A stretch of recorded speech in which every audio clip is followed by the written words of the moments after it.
Welcome to the Dice Tower, a series of video reviews about board and card games. Here are your hosts. Hi everyone, welcome back to the Dice Tower. My name is Chris Yee. I'm Wendy Yee. I'm Mike Delisio. And I'm Roy Kennedy. Today we're taking a look at this rather large size box. In fact, two of these boxes. This is called Dark Ages, published by Board and Dice. The other one's hanging up there on the wall.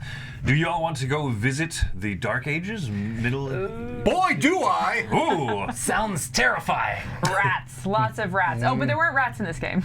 There were none, no. In fact, let's take a look inside the box. I'm going to show you how to play with a brief overview of the rules, and then we'll discuss our thoughts. Here's the setup for a game of Dark Ages. Everything I'm showing here is from the Heritage of Charlemagne box. Pretty much most of the stuff will be the same from the Holy Roman Empire box, except that the maps will be different and some of the faction abilities will be different. But this is going to give you a good idea of how the game plays. There are three main areas that I'm going to be showing here. This is the map. This is a simulation of a two-player map, so we're only using these regions here in the middle. These other regions are blocked off. This is the main action board, where the worker placement discs will be sent out to take the actions. And in this area down here is your player board, which we'll go into more detail later. The general flow of the game is this is a worker placement game. The starting player will put one of their discs out onto a space and take that action. The next player will go ahead and then put out a disc and take an action. The next player will go on, so on and so forth. At some point, eventually, a third disc will be added onto a stack. When this happens, the bottommost disc is kicked out, the active player finishes taking their action, and the player whose bottom disc got moved out will get to take one of these two bonus reactions here on the bottom. They'll choose one of them and then exhaust the disc. Play will continue this way, and then players are also allowed to boot out their own disc if they wish, taking this action, and then being able to take a reaction of their choice. Play will continue this way until players will decide to pass, at which point a few things will happen, but notably, you'll take your discs off of the track and return them to your area. Play continues until one of the endgame triggers happens. Either all of these cities are built out onto the map, or all of these churches, up to the appropriate trigger for 2, 3, or 4 players, is built out. A player is able to move this culture marker all the way to the very end of the culture track. This entire deck of culture cards has been exhausted, or a player has 4 level 3 technology cards that they have built and upgraded to level 3, whether it be common technologies or military technologies. Now that's a big overview, so let's kind of go through what the game looks like via the actions. Over here, these action cards are randomized so that they're in a different order. And so now I think this is a good time to explain them. The first one here is the development of culture. Depending on where your culture tracker here is on this track, you can grab a card off of here. At the beginning of the game, you will only be able to grab the firstmost card. Over the course of the game, as your culture marker moves past these red, or onto or past these red dots, when you take this action, you'll be able to grab further out cards. When you grab one, add it to your hand or your play area, everything slides down, and then it is replaced. There are 3 different types of cards that come in each box. There's the common technologies. These are built, these go to your hand. Later, they'll get added out. These are the military technologies, which go to your hand. Later, when you take the research action, you'll be able to upgrade units on your board. And then there's the cognomen cards. These will score you points for some condition written on the card at latest when you pass and retrieve all of your discs. Next action is the research action. With this one, you'll be able to take your technology cards and either add them and upgrade your military, or take these abilities and place them out here. This is going to give you some sort of new technology. So for example, later on when you recruit units, you can recruit an extra infantry. Well, that's really good. The other choice you can do is you can spend some of your gold to upgrade technologies. Playing one out is free, but you can upgrade this to level 2, and eventually you can upgrade this to level 3, remembering that each of these will give you new abilities, victory points, and 4 level 3 technologies is an endgame trigger. That's the research action. Over here is building, where you'll be spending resources to build out different buildings onto the map, the churches and the cities, as mentioned before. You can also build up keeps where you have a city, and these little turrets here will increase your defense and score you points at the end of the game if you control regions around it. The other thing you can do is you can build up farms here, which will allow you to maintain a larger military, or you can build up your warehouse, and this will allow you to hold on to more goods from round to round, as well as sell these goods in order to move up the culture track more. Now over here is the recruit action. This allows you to pay resources as shown on your military units. You pay for them and you get to add them out to the map where you have a city. So you either have your peasants, your archers, or your light cavalry. Remembering, of course, that as you upgrade these, they'll become stronger versions of those units, but usually they'll end up costing more. So when you take the recruit action, these will go out onto the city. You can only build one at a time, but maybe if you have a technology that allows you to add an infantry every time that you recruit, then that can be really good. And these are important to have presence on the map because the last of the 5 actions is the maneuver action. Maneuver allows you to take all of your armies from one region, move them to an adjacent region. You'll be either fighting other players' pieces or you'll be fighting these barbarian tokens that are going to start out on the map. This is a bit of an exploring mechanism. You'll see that there are some barbarian tokens which start showing what you'll be fighting against, in this case 2 peasants and an archer. Others are on the backside, which show you what reward you'll get. Gain a stone and an iron. When you go onto a space, you'll flip this token so you see what you'll be fighting against. As virtual pieces to show, hey, this is the barbarian horde that you're fighting against. This will be 1 basic infantry and 1 cavalry. Battle has its own sequence, which I'll go over here. So I, as the active player, am going in with 1 infantry, 1 archer, and 1 cavalry. The barbarians that I'm fighting against, or any other player, the same sequence happens for all combat, will have 1 infantry and 1 cavalry. There are 3 phases to the battle. First is the volley phase. You'll see that only the archers have the volley, this bow and arrow symbol. Over here on my player board, I have my own stats for my units, and maybe I've upgraded them through military technologies. First, my archer will get to roll, because they're the only one that has the volley phase. If I roll a 4 or higher, I get to assign a hit, and so I will hit this infantry, removing their die because they have not activated yet. The next phase is the charge phase. So any players who have cavalry show a charge value. In this case, 5s will hit. My die, the opponent's die, both misses. And now we will go through the melee phase. At this point, every unit does have a melee value, but the hits that they'll have can be on different numbers. In this case, both my green and my red die, i.e. my infantry and my cavalry, will only hit on 6s, but my archer will hit on a 4. So I roll simultaneously to this person, and we see, hey, I was able to assign 1 hit. And therefore, I would be able to assign damage as I wanted. The winner of a battle is whoever has the most level of units remaining. At the start of the game, every unit is at level 1 technology, but as you play upgraded technologies, maybe my archer will be worth 2 level, 1 level, and 1 level. So therefore, I have 4 level of units here, and they only have 1 level remaining. I win the battle. If I'm fighting against a barbarian, I'll take the token, and I'll add it to my player board as a trophy. Eventually, I'll be fighting tougher barbarians as I collect more of these, but be earning points throughout. If I'm fighting against another player, I can take over any buildings that they have built up in a region. These would be now under my control instead of under the orange player's control. And that's the general flow of battle. Now, the last concept you'll need to know about is passing. You can choose to pass when you run out of discs completely, you're forced to, or you can choose to pass early.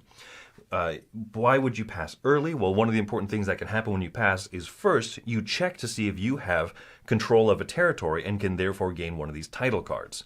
In this case, I, as the blue player, have control over 2 of these regions, which is at least half, or so 2 of these provinces, which is at least half of the green region. When I pass, if I have at least 1 noble disc remaining, I can grab this title card. This title card will be worth points to me, but more importantly, throughout the rest of the game, when I place a noble disc out to take an action, I can rotate this card, indicating that I'm going to take that action twice. This will reset at the end of every time that you pass. So the first thing you can do when you pass is that you can check to see if you gain a title. You'll also discard the front card of the technology or the culture track and refill it. Next, you will do your warehousing steps. Over here, as I built up my warehouse, I am able to sell and to hold a certain amount of goods. Depending on the value of the good that you sell, you will be able to move up the culture track. Iron lets you move up 3 steps up that track. Stone, 2. Wood and leather will each allow you to move up 1 step. So in this case, I will sell the iron, and I'll move up 3 steps, boop, boop, boop, on this culture track. Now I can only hold one of these goods, and maybe I'll hold the stone. The rest of these are forfeit, because I don't have enough warehousing to hold on to them. The next step that happens after warehousing is that you will gain a gold. So you always get 1 gold each round. You will also then get to do production.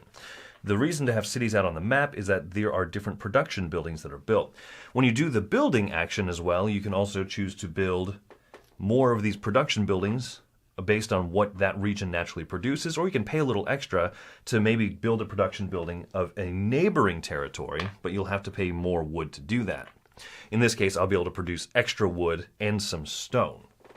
After you do production, if you have any of these that are angled, you reset them, and then you retrieve all of your discs from the board and from the exhausted area if you had any. And that's a passing sequence.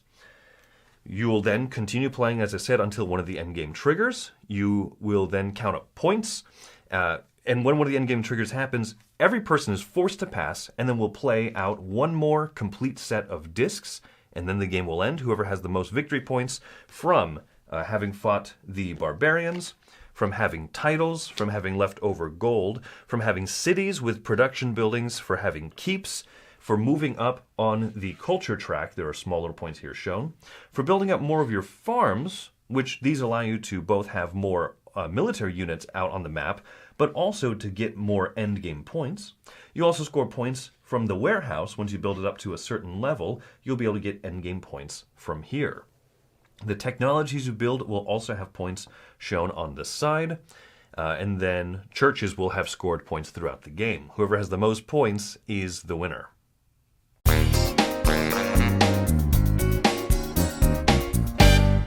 So that's how to play the game. I didn't discuss the components, so why don't we start there? Mike, did you have a particular thought on the components, the quality, the production of this game? Yeah. It's I would call it a mixed bag. A mixed bag. I felt like some of the components were very well done. There's a lot of, it's this weird kind of a hybrid thing. There's a lot of plastic, but it's not a miniatures game, although there are plenty of miniatures involved. Right. I do feel like they do well enough in incorporating into the board. But there are some elements that I was like, this seems cheap. And I'm primarily talking about the little cardboard resource tokens. Right, for sure. They just seemed completely from a different game. It's like, here's this high quality production game, generally speaking, nice thick cardboard player boards. The cards are good quality. And these really cheap little tokens that are your resources that you're going to be using a lot. Right? Yeah, I mean, you're interacting with them a lot. So generally, I think they're good components, but there are a couple of misses. I also have some user interface things that I can bring up later. But I really did like the cities and things like that, and the way the little keeps popped in there, and you have the little buildings for the resources that go around those cities. That was pretty cool. But I definitely agree with you on the resource tokens. I mean, even the graphic design on the resource tokens, I'm like, it's kind of they're just kind of colors with a little icon in front of it. I mean, maybe it's supposed to harken back to a video game, but it's not anything that's too inspiring, especially for a game that's this big. I thought the production of that sort of stuff, especially something like you said, you're handling back and forth and back and forth. Yeah. Maybe they're gonna have upgrade kits for this or something, but I haven't seen anything like that at all. You just have cardboard little tiny gold things, and gold is so important in the game, so it's kind of very interesting. Yeah. Right. Do you have any thoughts on production? Not so much on production, though. I appreciate that the worker placement, the little discs, are actually discs because it's useful in the game. They're not miniatures, which you could have. But with the whole action selection, which I guess we could hop into that, the action selection is really interesting as you choose your actions, but there's 5, I think. There's 5 actions. As you choose them, you're placing these discs down and you're placing on top of each other, but you can only ever have 2 high. Once there's 3 discs on a stack, you bump out the bottom one, and that person gets an extra kind of executive action thing, and they're labeled underneath what you get to do. But that is fascinating to me. I think that's my favorite part about the game, is the action selection mechanism. Yeah, and I appreciate that so much of the production is really good and it's outstanding. And just those discs, usually, oh, my little wood disc isn't that satisfying, but it has a very functional purpose. Yeah. And I appreciate it. Definite real purpose, yeah. I definitely really enjoyed that action selection as well. I thought it was really good. And the anxiety of like, okay, I really want to go to that location. I want to go there early so that maybe somebody will kick me out. Or man, Chris has his disc on the bottom there. And like, do I want to be the one that gives him an extra tiny little bonus? Even though it's like, am I going to let that sway my action decision? Sometimes yes, because I don't want to give Chris any more bonuses than he needs to get. You know, but it's a very interesting choice the way that it works. And it's kind of cool because the resources are so tight in the game that like getting that extra resource from that bonus action can be actually a huge deal for your turn. It can be, and a little touch, but it kind of touches on what Wendy was saying, that you've got those 5 actions, and they're always going to be the same 5 actions. They're very simple to understand, very simple to teach those, but they're on cards, and you can put those actions in different orientations so that you're going to have different bonus actions depending on how they come out. That can make a huge difference, right? It really can.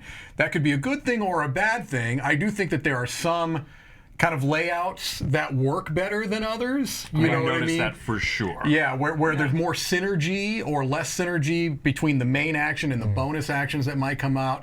So I kind of appreciate that it's that way. I'm glad they didn't just print it one way and that's the way you have to play it. I like the flexibility, but I do think that there are some that are more satisfying kind of layouts than others. So, I feel like, unfortunately, the last game that we played was not a terribly exciting. When you have the recruit action that you bump out and you can recruit again, in theory that sounds awesome. Right. In practice, you probably don't have resources to do it. For sure. This game is so tight on resources. Everything is very expensive. And that's a very important point. Oh, for sure. I know you had some issues on it. For me, very specifically, I like playing the game. The economy just felt so tight. I really enjoy like 4X style games where you get to build up your civilization, but building your civilization in this game is so slow. It's like, man, to build like one little resource building, it costs like two different resources, and if you don't have that in that space, you have to spend like an extra resource of like you need 2 wood and a stone.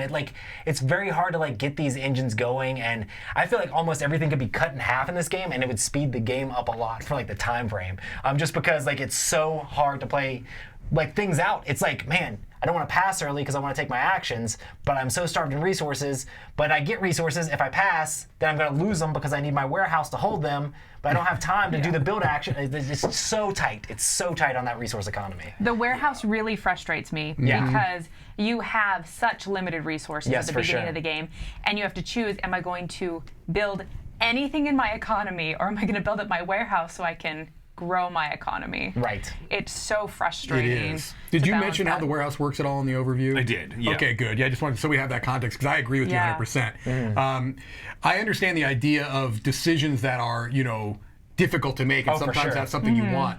But this was more on the constraining end. I felt like I'm just hamstrung through so much of the game that I agree. And I also feel like, and we mentioned this in the game we played, the last game we played, I feel like some of the pricing, if you want to call it the costs of some of these things, feel off. Like one of the triggers to ending the game are all of the cities. I don't remember exactly how many there are, 12 or somewhere in that range. Maybe depending player count. Player count, right. Sure. And to build a city is a wood and a stone. Right.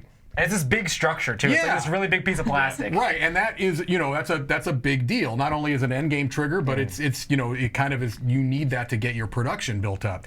Whereas other things are much more expensive, that are much less consequential feeling. Oh, for sure. Right, so that felt off to me as well. So, yeah. Yeah, to get a neighboring resource costs more expensive than building an entire city. Right. You're like, what's up with this? There's definitely something odd feeling about the costs. I'm sure that it's play tested and balanced and intentional and thoughtful, but the amount of restrictions you have on keeping resources from round to round is really limiting with that expensive cost.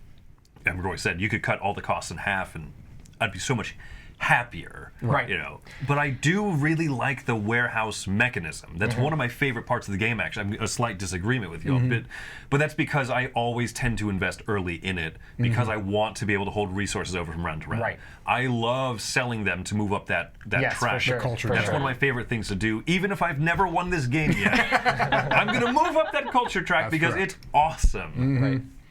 Yeah, it is fun, and culture is probably secondary to the action selection mechanism, the kind of cultural element of being able to get those cards. Those cards are fun. Oh, for sure. What's nice is that you've got this market row, which I'm sure you showed in the overview. And unlike games oftentimes that have a market row where there might be 5, 6 cards and there might be one that I'm interested in, it seems like every one of the cards that come up is a card I want. Right. And I like that. And let me tell you, this is a thick deck of cards. And you can add module this, module 17, module 14.6. There's a lot of things you can add to this game that just add more cards to this. And every one of them that I've looked at is something that I'm like, yeah, I would really like to have that card. That would be a good card to have, you know, whether it's a military card or a cultural card or a relic. All of them are something that I want. And so I do like that, and that's why that culture track is so important. Not only does it give you points potentially, it gives you access to more of those cards. I really think a lot of those cards can kind of like inform your strategy as the game goes along. It's like, oh, I got this card that really helps out with archers. I can build more archers, and now when I upgrade it, my archers are a little bit better in another way. It's like, oh, well, now I need to like upgrade my archers militarily so that way I can do different things. And it's like, oh, now this card lets me get wood, but it gives me wood right before the part where I have to discard things, so I need to upgrade my warehouse. Like, there's all these things that are interplay together that give you like that interesting decisions of like, what order do I want to do things in? What order do I want to upgrade things in? And that culture track helps unlock all of that stuff for you. So it's a, I and really I don't like want to that. bump out Chris early because because how dare he get an extra action and win the game? For sure. Yeah, absolutely. In your fictitious scenario, I win a game. But Yeah. no, I think one of the other things that works to this game's advantage in a lot of ways, but also to its disadvantage in other ways, is that every action that you take of those 5 is very small. Right. Quick turns. I think that's good for this game. Right. The downside is I don't know about you, I feel like I accomplished so little. Yes. Right. So I don't know, would you agree that that's kind of the feeling? I think Yes. so. I think that this would benefit from like a prelude type expansion where we actually tried playing it, where we set up and just said like, okay, you start with some extra areas and some extra resources and We some skipped extra the culture. first hour We did. of the game. And I felt like it got going so much better, and I had more fun. A couple things were upgraded already. We had we just had stuff. Right. And so I feel like that would benefit, and it would kind of improve that. Yeah, I feel like the pacing is a bit off for sure, and so it was intriguing. At the end of the last game that the 3 of us played, you'd mentioned you might try that, and so it was interesting to hear how it worked out, and. It made the actions feel less small, I think, once you got going. Yeah. Right. They're so Yeah. small in the beginning. Yeah, you really kind of feel like it's just you're plotting and you're plotting and you're plotting, and it feels like it was almost half the game before I was getting any type of resources to be able to take those turns, because everything, like we said, is so expensive and those resources are so tight that, I feel like it would have been nice to start with a little bit more. You start with basically one of each resource and a city. And one production building. That's it. No units. No Very anything. little, very little You're- production. Very little. So. I love 4X games, and I mean that's a big aspect of 4X is where you start with nothing and then you build it out. It's just the ability to build it out is so limiting in this game. It's just so tight with like you start like you can produce like one resource and you can get like 1 gold when you pass, and you're like, how do I even build anything? I'm gonna have to like pass multiple times before I can even like move out with any sort of army to take over more areas to get a little bit more resources, or to even just build another resource here. It just felt like, man, we're gonna be several rounds into this game before I'm actually doing things. So having like something to help kickstart that, or just being able to make that faster would be amazing. I do have to say, I really like the gold element in this game. Yeah. It's a wild, and wilds are in games, but I appreciate that it's something that you have complete control over. Right. And it's something you don't have to discard if you don't have room in your warehouse. Yeah, you can always get one at the end, if you pass. And so you can pass early a bunch of times to get a bunch of gold and be able to use them. Or you can say, I'm going to take all 8 or whatever actions you have and then get that gold in between. But I just appreciate the control over it. It's not random, and it's not something that's really, really, really hard to get. Yeah. I think we'd be a little remiss if we don't address the medieval elephant in the room here, which is that we're not only reviewing one game, we're really reviewing 2 games. Yes, we really should discuss this. So the idea, I don't know how much you mentioned to this in the overview, but there's 2 Dark Ages games which theoretically can be put together to create one mega game that goes up to, what's the player count with both? 8 people. 8? Each box is 1 to 4. Right. You can play 8. I wouldn't. No, I would not. No, let's just keep that real succinct. There's no way I would even consider playing this game at 8. 4 is pushing it for me. Just not only length, because length, in a 4X civilization-ish type game, you expect it to be long, right. So that's not the issue. It's just that this feels more like a Euro to me, an exceedingly long Euro. And your playing with downtime is going to be. There's not a whole lot in this game to kind of like mitigate the downtime that is going on in other people's turns, and also like the things that other people are necessarily doing on their turn. Besides where they're putting their action discs, you're kind of like concerned about that. Like, oh, they might bump me out, I might get a bonus. But besides that, it's like if he's on the other side of the map, I don't care a whole lot about what he does. Right. But what about all the attacking, Roy? All of the. Surely you care about all the attacking. I actually really like the combat mechanics in the game. So it has 3 different types of dice. You have 3 different types of units, and you're upgrading those units. You have archers that are going to be able to like attack first, but then also attack in melee. You have cavalry that are going to be able to attack during like a charge step, and then you have swordsmen that are just going to be able to attack in melee. And you're upgrading those characters and making your stats better on the dice. I actually really like. I mean, you were explaining it to me, and I like immediately was like, oh, this is how it works. Like it seemed intuitive to me. You can have like defense on your guys, so sometimes it takes like 2 hits to knock them out. But majority of the game you fight NPCs, it feels like, because there's not a whole lot of incentive to like fight other players, and because the resources are so insanely limited, it's hard to get units out on the board. It's kind of like, man, do I even like put a unit out because they're so expensive? And it's like you don't. And then do I risk them once they're out? Exactly. They're there. It's like, oh man, do I put a unit out? And if somebody like attacks your stuff, you kind of get like proxy units to fight back against them. So it's just kind of like, do you even attack somebody with their fake units? Anytime you're initiating a combat, obviously you're taking a risk, right? You don't know if you're going to win or not. The issue to me in this game is that you have a guaranteed bonus and an immediate bonus if you attack one of these barbarian non-player characters. When you attack another player, sure, you might get access to a city that might have some production. You're not going to get it right away. You're going to have to hold that city until you pass. Right. For me, it felt like the trade-off wasn't worth it. I was almost always concentrating on the barbarian non-player characters because I knew sometimes that's a neat mechanic too, actually. They're represented with these little discs, which you probably showed in the overview. And sometimes you knew what you were going to get, but you didn't know who you were fighting. Other times you knew who you were fighting, but you didn't know what you're going to get. But it's always going to be something you want, right? It's always that was interesting. So to me, I was always going after the barbarians, never messing with anybody else. So I don't know. Until the map fills up. Until the map fills up, right. But the map is so huge that we weren't in a situation where that would happen. The game would be far over before it would be super filled up. Our last game, the map did fill up.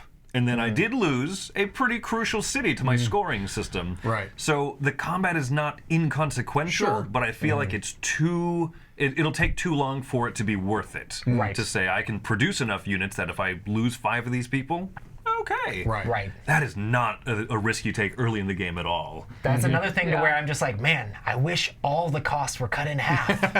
Like I feel like I really like the mechanics of the game. It's just the time frame and the speed of being able to put stuff out, being able to do the things I want to do in a 4X game is just so like slowed down by the economy of the game. Well, even the cost of settling. So when you settle, you get to put a farm out so you can increase your army. But to do that, you have to spend 2 men.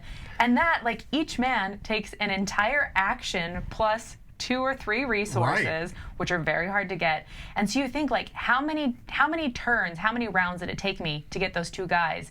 That then I additionally have to pay some extra stuff later to get, like, it's just so much work to get farms and to settle to be able to expand that army that, once again, it slows down the game. It's just one more thing that makes it very slow on the uptake. Yeah. There's a lot. We've discussed a lot of really good things about the game, a lot of shortcomings, I think, with it. And so when it comes down to final thoughts and our scoring, I'm going to go ahead and start off, right? This one, in terms of the number rating on it, it was very difficult for me to actually think about it because of the immense amount of positives and the immense amount of negatives. But I'm going to come in at a 6.5 because it just falls short of me saying that this is a game totally worth checking out. It is so fun, the action selection. Building up technologies will make you very different from one game to the next. Sometimes you can produce more gold, which is amazing feeling. Sometimes you can build those initial farms so much easier, which is amazing feeling. But then the rest of the game outside the technology doesn't feel too different from game to game. And even scaling it from a 2-player game, I thought, oh, maybe the 3 players would be the sweet spot, and it felt the exact same. And so it leads me to believe I would, first of all, never combine them. Right. And I don't know, it falls just short of me recommending it, but it is a lot of fun. If you like this type of game and it intrigues you, it is well made. So that's where I'm coming in. All right, so where I'm coming in at is a 6, just a solid 6. There are a lot of things I enjoyed about this game, especially the more Euro side of things. Go figure, it's me.